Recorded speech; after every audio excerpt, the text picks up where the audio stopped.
Então, Caião, obrigado. Simone, já que o Caio já te colocou por último na conversa, eu já vou abrir com você aqui, Simone. Lá na Mercedes, especialmente a gente está falando de área tributária, barra jurídica, o que você está sentindo das pessoas nesse período que hoje a gente já chama de um período longo, de mais de um ano, que a gente está passando de pandemia? O que você sente das pessoas?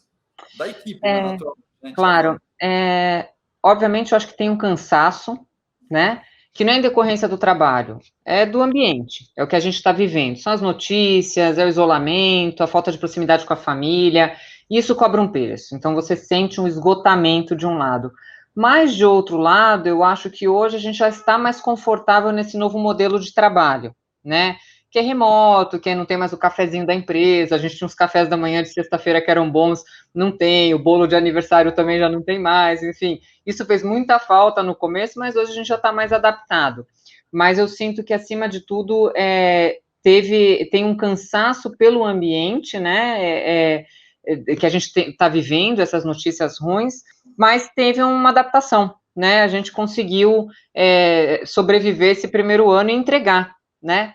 Então, no fim, eu acho que foi positivo, do ponto de vista de trabalho, da gente conseguir ter essa flexibilidade. Então, acho que meu time foi muito flexível e se adaptou bem, né?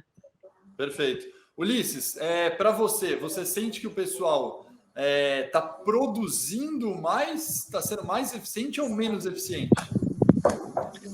Olha, eu diria que teve uma curva no início de menos eficiência por adaptação, trabalho remoto e tal, desde conectividade das pessoas ou se regrar para conseguir trabalhar. Depois a gente conseguiu uma produtividade maior e acho que hoje é muito próxima, talvez ligeiramente maior ao que a gente tinha no escritório. Mas eu vou bastante em linha com a Simone. Eu acho que a grande dificuldade hoje é o cansaço mental das pessoas, né? Porque fica bastante difícil você desligar do trabalho e da sua vida rotineira. Muitas vezes você nem muda de cômodo, né? A pessoa está trabalhando de um lado, ela desliga, sei lá, o computador, vai fazer alguma outra coisa. Então, acho que esse é o grande desafio que a gente tem hoje. Eugênio, você que chegou agora, bom dia, Eugênio. Agora está conectado, bonitinho aí. Eugênio, você chegando agora, você acha realmente que, concordando com a Simone, com o Ulisses, que a saúde mental, né, da equipe tributária ela está um pouco mais complicada nesse ano que a gente está vivendo isolado? Oi, bom dia a todos. Sim, concordo com o que eles falaram, aí, o pensamento geral. Eu acho que uma coisa, particularmente no meu caso, tá, que me ajudou, onde eu trabalho, a gente já estava acostumado de sexta-feira a trabalhar com expediente, a gente chama de sexta flex. O nosso expediente na sexta é mais curto, tá? Ele é contínuo e mais curto. Então, no período da tarde, a gente já está acostumado a trabalhar muito de maneira remota. Não está no ambiente do escritório, as pessoas já estão fora. Então, a parte da saúde mental, que eu concordo com tudo, que isso aqui, eu percebi isso particularmente comigo mesmo, tá? No fim do ano passado, início desse ano, eu senti isso, e aconteceu comigo.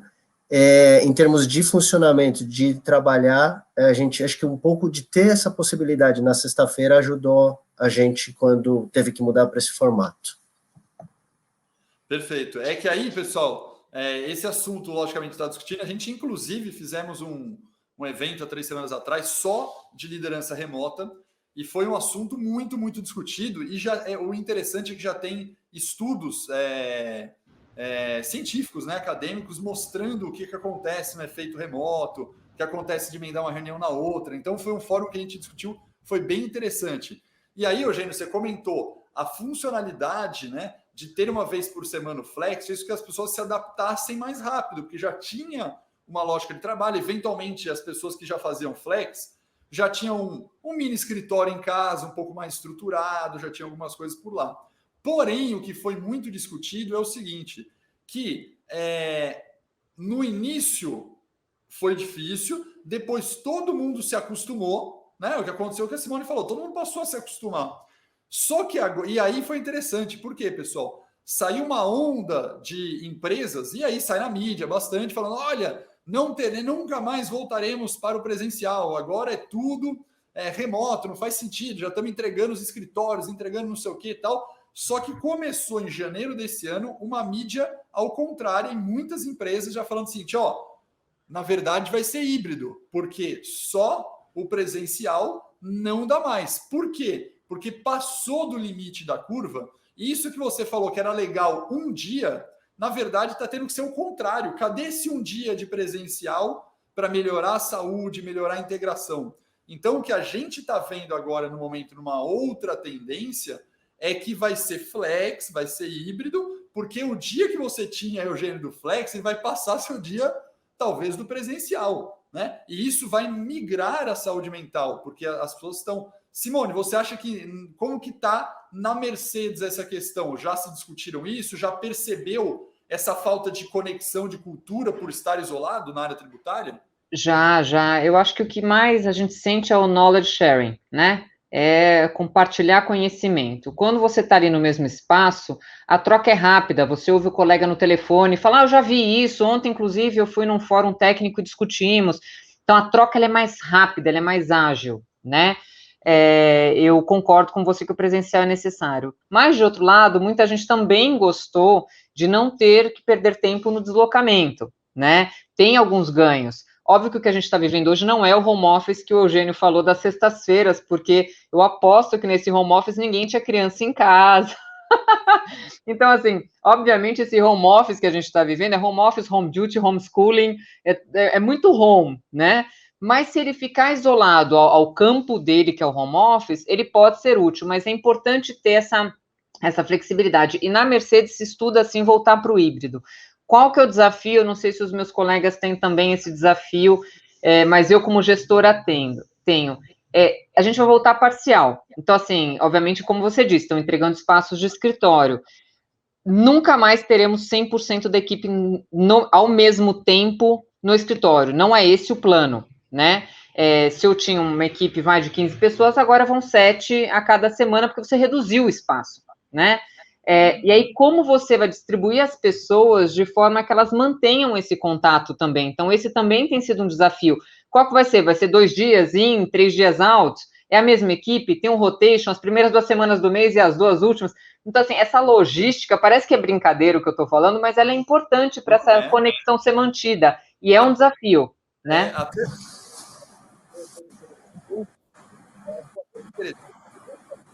Eu sou uma ruim, né? Não estou te ouvindo direito. A voz sumiu. Voltou? Voltou. A gente está falando de pessoas aqui. Aí você falou desse rotation, que é super interessante. Por quê? Porque a gente está falando isso por causa de saúde mental, conexão e troca. Porém, nós na live já tínhamos uma questão de flex aqui também, faz 5 anos, 10 anos que a gente tem home office, que ia uma vez por semana, ia pouco, mas ia. Só que é curioso, porque o rotation causa briga, né? Parece um negócio... trivial, mas não é. Por que ele vai nessa semana eu não vou? Por que no outro sou eu? Mas eu preciso estar com fulano. Cara, é muito louco que as pessoas vão criar problemas nesse rotation. E vai ficar gente emburrada que você está fazendo rotation, porque... Cara, então eu acho que essa maturidade talvez precise em todo o ser humano, né? Nossas equipes, para entender que você tem que fazer escolhas, né? E esse rotation é bom, mas alguém vai ficar insatisfeito. Cara, você tem que jogar com o jogo. Você sentiu isso já, Eugênio? Já teve que fazer isso do rotation da briga e tal? Porque se piora a saúde mental, se vai melhorar, não melhora. Tem gente que ainda fica sentida, né? Não, do jeito que a gente trabalha agora. Eu estou num estágio muito parecido com o da Simone, né? É o mesmo tipo de avaliação eu estou fazendo. Esse de rotation, acho que a gente sentia, às vezes, nas nossas atividades anteriores, às vezes era para acertar férias de uma parte da pessoa, às vezes um processo depende de um outro analista, então você... isso, às vezes, até hoje acontece, né? Em todo lugar, né? Mas quando você estava falando, Alex, eu até pensei assim, poxa, vou até ligar para o Alex, já sei para quem que eu vou fazer um benchmark. E você falou que tem tanto tempo isso, porque o meu estágio está muito parecido com o da Simone, né? A gente fez de fazer pesquisa interna para ver o que cada funcionário gostaria, de que modelo gostaria de trabalhar. Um desafio é esse de como manter a cultura, ficar todo mundo em home office é para a cultura de qualquer negócio, não tem como fazer isso, né? Seja num pequeno negócio da esquina da sua casa, seja numa empresa grande. É aquilo lá, né? Se o dono não tá, o gado não cresce, né? Então precisa você estar acompanhando, não pode simplesmente deixar. E bem no que você falou, coisa de 2, 3 semanas atrás, inclusive, saiu um suplemento no Estadão sobre exatamente esse ponto, dessa migração de algo para um híbrido, que não dá mais aquela mudança do início do ano passado, de que, não, todo mundo agora vai trabalhar em casa, talvez não seja por aí. Essa manutenção da cultura é importante para a companhia, o knowledge sharing que a Simone falou é muito importante. Eu sinto muita falta disso de estar em casa, porque eu sinto falta de... Eu sou uma pessoa que gosta de levantar da cadeira e conversar e resolver. Eu aprendi assim, né? Eu vim de uma geração que o chefe falava, Eugênio, quer resolver, levanta da cadeira e get it done, né? Não vai ficar sentando. Então eu sinto muita falta disso. Não, e perfeito, Eugênio, vou usar uma sigla que a gente usa muito em aula aqui, mas usamos bastante na live, que é TBC, né? Essa sigla para nós, a gente fala TBC, tira a bunda da cadeira, né? E a gente fala, galera, TBC, né? O cara, você tá esperando cair no colo, accountability, cara, TBC vai lá e resolve. Cara, nossa sigla acabou, né? Acabou o hashtag TBC aqui, nossa. Ulisses, como que você está sentindo essa parte de cultura e de troca de conhecimento, tá? Eu sei que é tecnologia. E eu vou inserir a pergunta para você com um ponto interessante, que é o seguinte: esse eu não tenho dados estatísticos, tá? É apenas conversas eu não posso chamar de corredor porque não é no corredor, é conversas de reuniões online que eu estou tendo, tá? Falei com alguns consultores que implementam, não sou consultor de consultoria, mas de implementação de tecnologia, como é o caso de vocês, tá? E, cara, 3 ou 4 me reportaram o seguinte: eu falei, e aí, como é que tá a implementação de projeto? Como é que você está tocando consultoria? Cara, Alex, no começo eu fiquei preocupado, mas, cara, estamos conseguindo implantar e a galera tá implementando. Eu falei, show. Ele falou, só que tem um detalhe, a galera comentou, tá? O prazo esticou uns 30%, né? Eu não consigo implementar na mesma velocidade que eu implementava antes. Por quê? Porque quando você estava junto, né, Eugênio? Você chegava lá, cara, andava, levantar o cu, já pedia uma dica aqui, outra ali, resolvia, mexe rapidinho aí para mim, volta. E agora você tem que marcar uma reunião, esperar na agenda, o negócio vai para outro dia, e aumentou uns 30% do cronograma. E aí, Ulisses, eu quero saber de vocês, como que você está vendo essa questão da velocidade, por exemplo, de implementação de coisas por as pessoas não estarem fisicamente juntas? Para vocês também aumentou o prazo? Olha, eu diria que sim. Acho que tem um pouco de tudo, sempre, né? A pluralidade ela é bem grande, mas eu acho que a gente teve um leve aumento, sim. São muito disso que você falou. O ser humano ele é muito feito por relacionamentos pessoais, né? Então, algumas coisas você consegue pegar numa conversa informal, como você comentou, né? Uma conversa virtual, que seja de corredor. Agora você tem que marcar uma reunião, então você tem que achar um tempo para falar com alguém, você tem que achar uma agenda lotada, as pessoas estão com atividades concorrentes também, que elas estão fazendo no seu dia a dia. Por mais que você tenha um foco no trabalho, você sofre uma interrupção. A internet pode cair, sei lá, como a Simone comentou, os filhos em casa, aí você tem o homeschooling, você tem comida para fazer, enfim, você tem algumas outras coisas que você não tem no modelo presencial, porque você está ali focado. Então, isso invariavelmente te leva a ter um leve aumento. Tem exceções, claro, tem casos que você faz mais rápido, mas em linhas gerais a gente tem percebido isso sim, tá?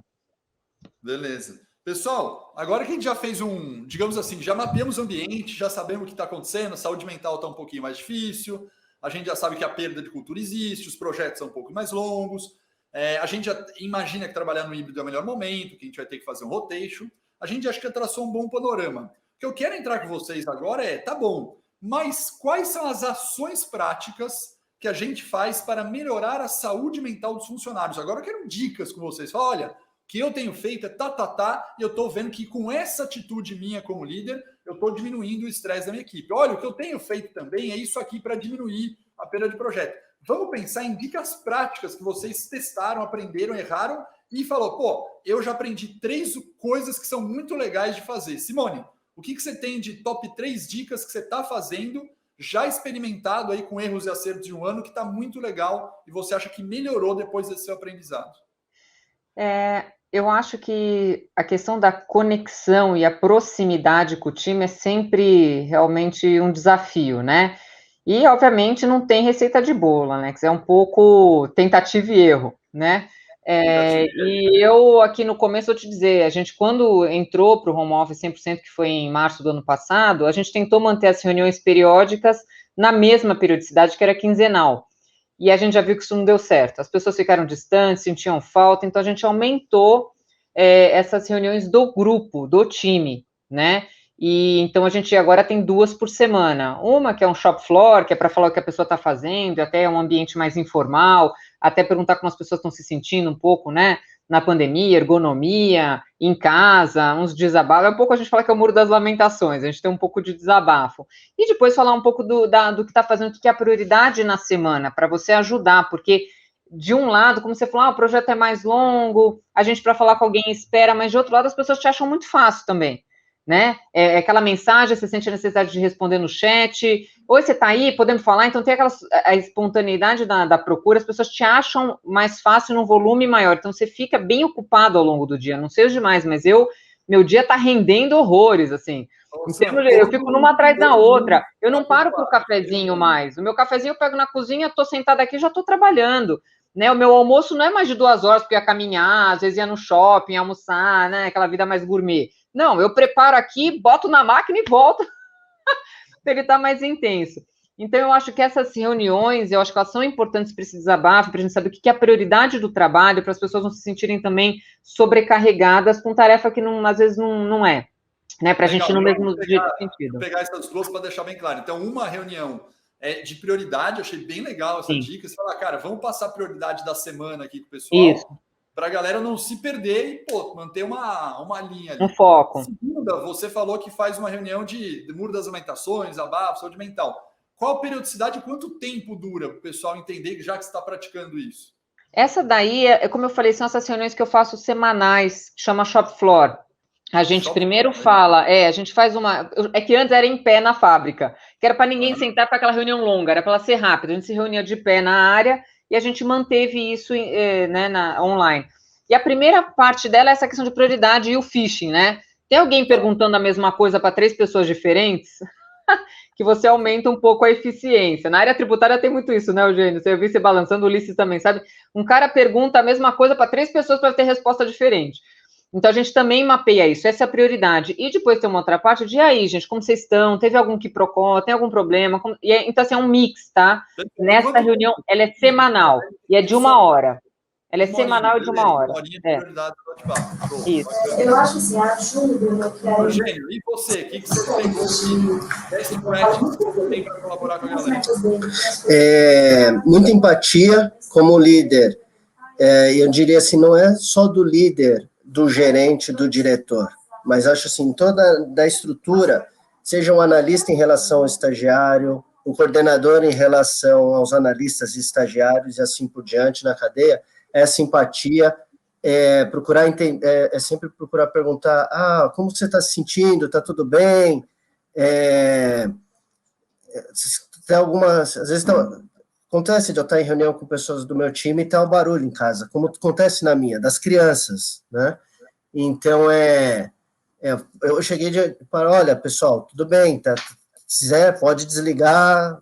A pessoa estava apresentando, eu falei, olha, pode parar, quer dar uma olhada aí, não tem problema nenhum aqui, ninguém. Então, dá essa empatia, dá essa flexibilidade para a pessoa.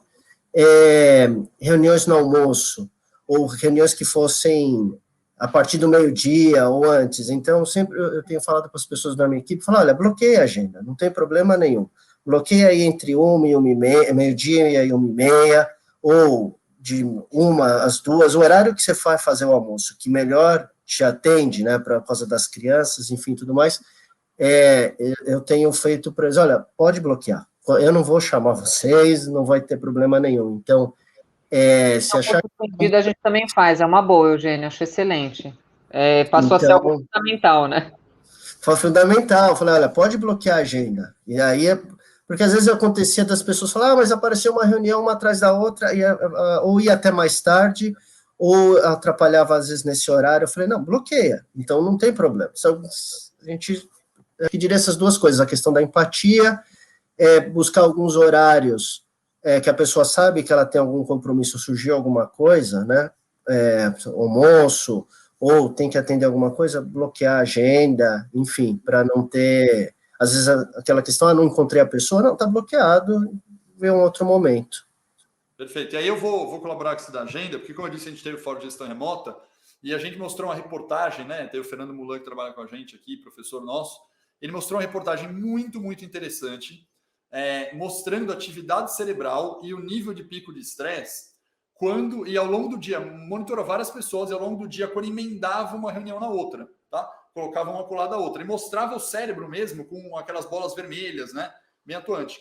E aí mostrava o efeito de 10 minutos de intervalo entre uma reunião e outra. E mostrava claramente uma queda grande, obviamente, naqueles 10 minutos da atividade cerebral e diminuição de estresse, só que até chegar no pico do estresse novamente, chegava quase que no final da próxima reunião, tá? E aí ele relaxava de novo, chegava de novo. Ou seja, quando na segunda reunião do dia o cérebro estava vermelhão de estresse o tempo todo, na outra ficava um verdinho, ia lá para amarelo, começava a ficar vermelho, caía para o verde, aí de novo amarelo, na hora que ficava vermelho, verde de novo, com 10 minutos de intervalo. Então, essa boa prática de você começar a marcar a reunião, sei lá, das 11 às 11h50, porque também se faz em 50 minutos com a mesma produção. Se tiver foco ali, esses 10 minutos não vão fazer falta. Então, é uma dica que eu achei super legal para a saúde mental e que dá uma outra dinâmica na cara. Para mim, tá difícil de praticar. Eu vou tentar, estou me forçando agora a começar, porque eu também não fazia isso. Eu emendava uma na outra, ó, diretaço. Mas eu estou com a meta de arrumar isso aqui para os próximos meses aqui.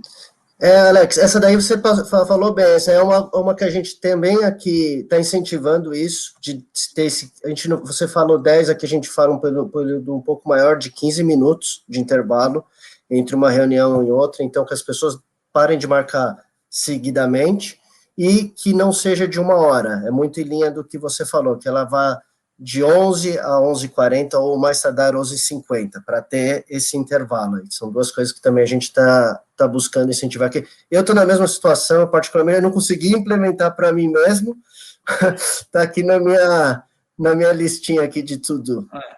É isso aí. Ulisses, para você, dá 2 dicas que vocês aprenderam para melhorar as pessoas dentro da Thomson Reuters, da área tributária daí. O que vocês aprenderam de bom que vocês recomendam que façam? Acho que tem uma legal que ela é corporativa, que aconteceu até sexta-feira passada, que a empresa ela chama de Mental Health Day. Então nós tivemos um dia, um feriado da empresa, vamos chamar assim. Nós tivemos um ano passado e esse ano nós teremos 2. Então a empresa toda desliga, e aí quando tem que atender um cliente e tal, aí se faz uma escala, esses profissionais, eles acabam tirando um outro dia fora, mas a empresa toda trabalha, então com isso o pessoal consegue recarregar ou evitar esses círculos vermelhos que você comentou na cabeça, porque ele fica desligado, fica totalmente out. Esse acho que é um ponto importante. Acho que um outro que a gente também faz na medida do possível, que depende dos profissionais, mas também um certo nível de flexibilidade. Eu tenho, por exemplo, profissional que começa a trabalhar 1h da tarde e acaba mais cedo, tem cara que começa mais cedo, sei lá, 7 da manhã e acaba 3 da tarde. Acho que esse tipo de flexibilidade também, para eles conseguirem conciliar as tarefas do dia a dia. Acho que essas 2 são as principais, assim, que eu te colocaria. Legal, bacana. E agora, para a gente ir para o último bloquinho aqui, o que a gente espera de principais, né, competências das pessoas, o que as pessoas precisam desenvolver, né, para os próximos anos que vem para cá? E aí eu não estou falando só de remoto, estou falando em toda a transformação que a gente viveu com o uso de tecnologia, transformação digital, mais pandemia. Simone, o que você acha que quais são as principais competências que você acha que as pessoas da área tributária precisam se desenvolver, né, e melhorar, estudar e praticar, mudar um comportamento mesmo, mudar o mindset para os próximos anos? Olha, eu acho que a palavra de ordem, depois do que a gente passou, é adaptabilidade, né? Em uma empresa tradicional como a minha, essa questão do home office foi uma quebra de paradigma, né? As pessoas estão acostumadas a entrar, bater o cartão, a ter o armário para guardar o arquivo. A gente estava até discutindo esses dias. Eu tinha que ter um monte de armário para guardar um monte de papel. E depois de um ano a gente viu que a gente sobreviveu sem papel nenhum, né? E outras coisas foram mudadas, como assinaturas digitais, quer dizer, a gente está mais ágil. Então, houve um salto quântico aí daquele modo tradicional. Mas o que eu admiro muito, eu tiro o chapéu para minha organização, é que há muitas pessoas que estão numa empresa como a minha, que é bem tradicional, que tem aquela cabeça mais, né, conservadora, e que todo mundo mudou e se adaptou bem. Então, para mim, a adaptabilidade foi uma característica muito marcante. E a segunda é um pouco essa visão estratégica, né, que eu acho que é você começar a entender, principalmente o papel de techs na organização, e como você pode contribuir de uma maneira para contribuir com o business, porque a crise vai vir, né? Então, e não só no Brasil, ela vai ser mundial. Todo mundo vai sentir queda de volumes, dificuldade realmente de fornecimento. Então, eu acho que, pelo menos na indústria, eu acho que essa visão estratégica, ela é muito importante. A pessoa entender o negócio, não é só na indústria, tá? Acho que é importante você entender o negócio que você está inserido para justamente se reinventar. Aí é o mix da adaptabilidade com a visão estratégica. São os dois, para mim, que eu acho que são bem marcantes. Perfeito, porque aí, Simone, pegando esse gancho da estratégica, isso faz parte também das pessoas que trabalham com techs entenderem um papel que está tendo recentemente de crescimento da importância da área de techs, né? Exato. Nos anos, mas ainda, na sua opinião, tem bastante trilha para percorrer ainda, né? A área de techs ganhar mais importância, ganhar a cadeira no board. Então, acho que essa visão estratégica sua tem a ver com esse crescimento da importância de techs? Tem. Eu acho que techs, na verdade, é uma área muito relevante. Acho que as áreas de negócio já perceberam, porque o volume de dinheiro, a massa de dinheiro que a gente mexe é muito grande. Qualquer errinho de techs é milhão para cima, né? Não estou falando de savings de 10 mil. Então, assim, o impacto é grande. E eu acho, como você conversou, Alex, a gente está até falando antes um pouquinho de entrar no painel, acho que já teve uma mudança de percepção. A gente passou a ter um protagonismo maior. E isso é muito bacana, né? As áreas nos procuram mais. Mas eu ainda sinto falta de ser procurada no step antes, quer dizer, quando está se planejando alguma coisa em termos de direcionamento do negócio, se a gente não deveria estar nesse passo antes, porque a gente conhece muito do negócio, a gente conhece a contabilidade, a parte jurídica, trabalhista, você acaba tendo que ter uma visão mais holística, eu não gosto dessa palavra, mas tem que ter uma visão holística da coisa, e então eu acho que techs pode contribuir muito. Eu gostaria de, no futuro, como eu falei para você, de ver mais diretores de techs no board, participando de decisões estratégicas. E aí foi isso que você falou, está em linha com o que eu falei de uma das habilidades. Perfeito. Eugênio, eu vou fazer só esse gancho, depois você fala das competências que você acha que o pessoal precisa desenvolver.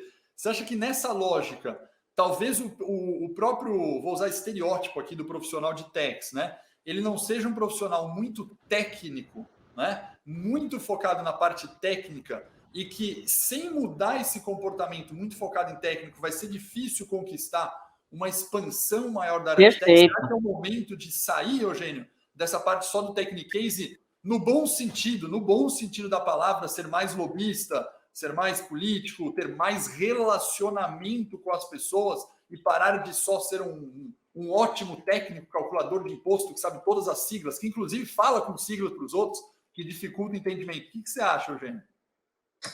Eu concordo 100% com o que você falou. Eu acho que tem aqui, que nem o próprio Ulisses e a Simone, né? A Simone pode até vai concordar comigo.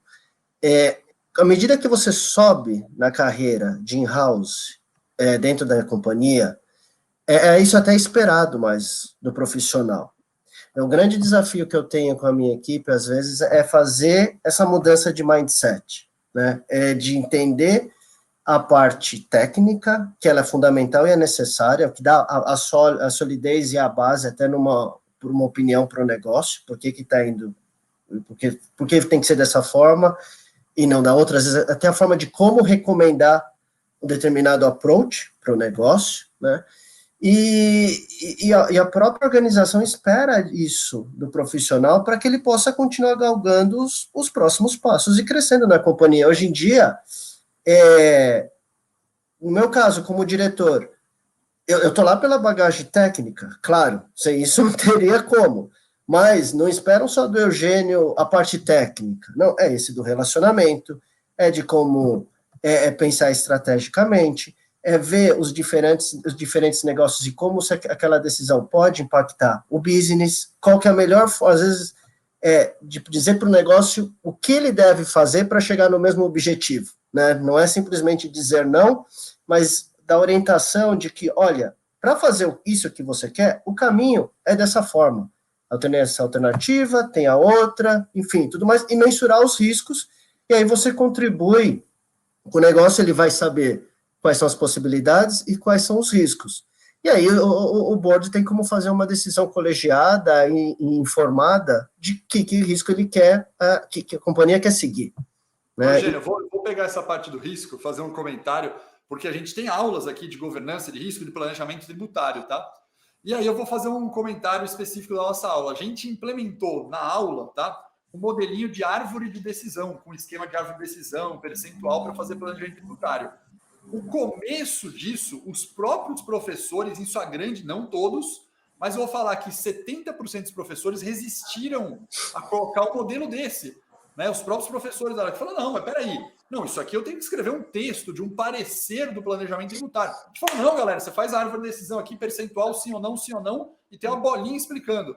E, cara, alguns professores compraram a briga, foram para a aula, cara, começou a evoluir, e hoje o pessoal se acostumou. Mas a gente ainda vê, por exemplo, um escritório de advocacia, né, prestador de serviço, que faz aqueles livros, né, eu estou brincando, aqueles, cara, de Word, de 40 páginas para, no final, comentar alguma coisa meio superficial sobre o parecer final. Mas eu vou ou não vou? Né? A gente sente muita dificuldade.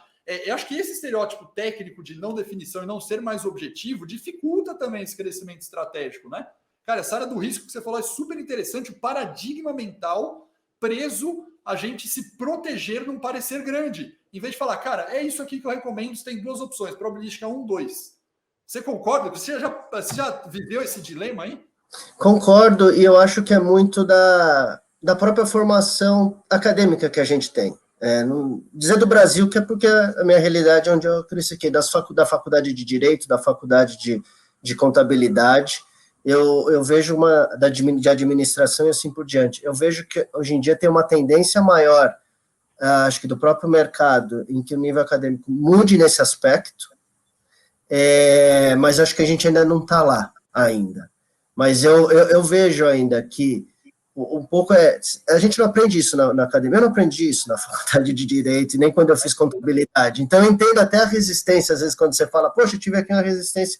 Eu entendo, não concordo, acho que não é bem por aí, né? Eu tive, ao longo da minha carreira, eu também tive que me adaptar e flexibilizar e mudar um pouco o meu mindset deixar de ser tanto advogado tributarista para ser o executivo um executivo de tax e dar o guidance do negócio e mostrar os prós e os contras.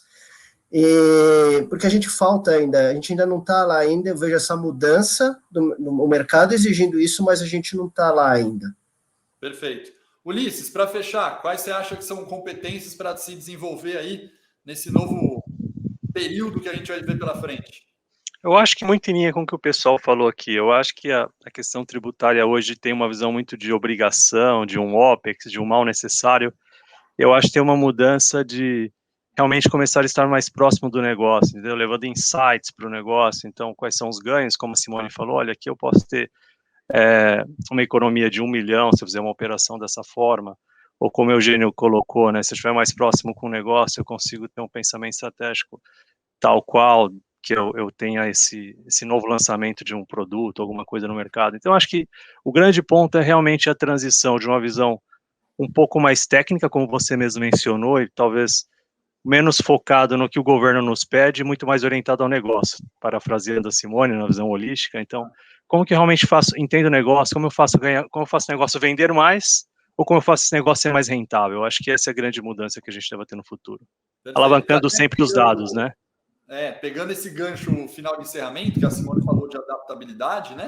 A gente tem que pensar que nisso que a gente está vivendo de transição junto com a transformação digital, TEX 4.0, a lógica para mim fica muito claro nisso. Você precisa se adaptar a ser menos técnico e mais estratégico, né, no sentido de ter contribuição ao business, até porque veio RPA, veio ferramenta, plataforma como Thomson Reuters, virão a inteligência artificial, várias outras coisas que tendem a substituir o técnico. Às vezes o técnico vai ser importante na implementação, né?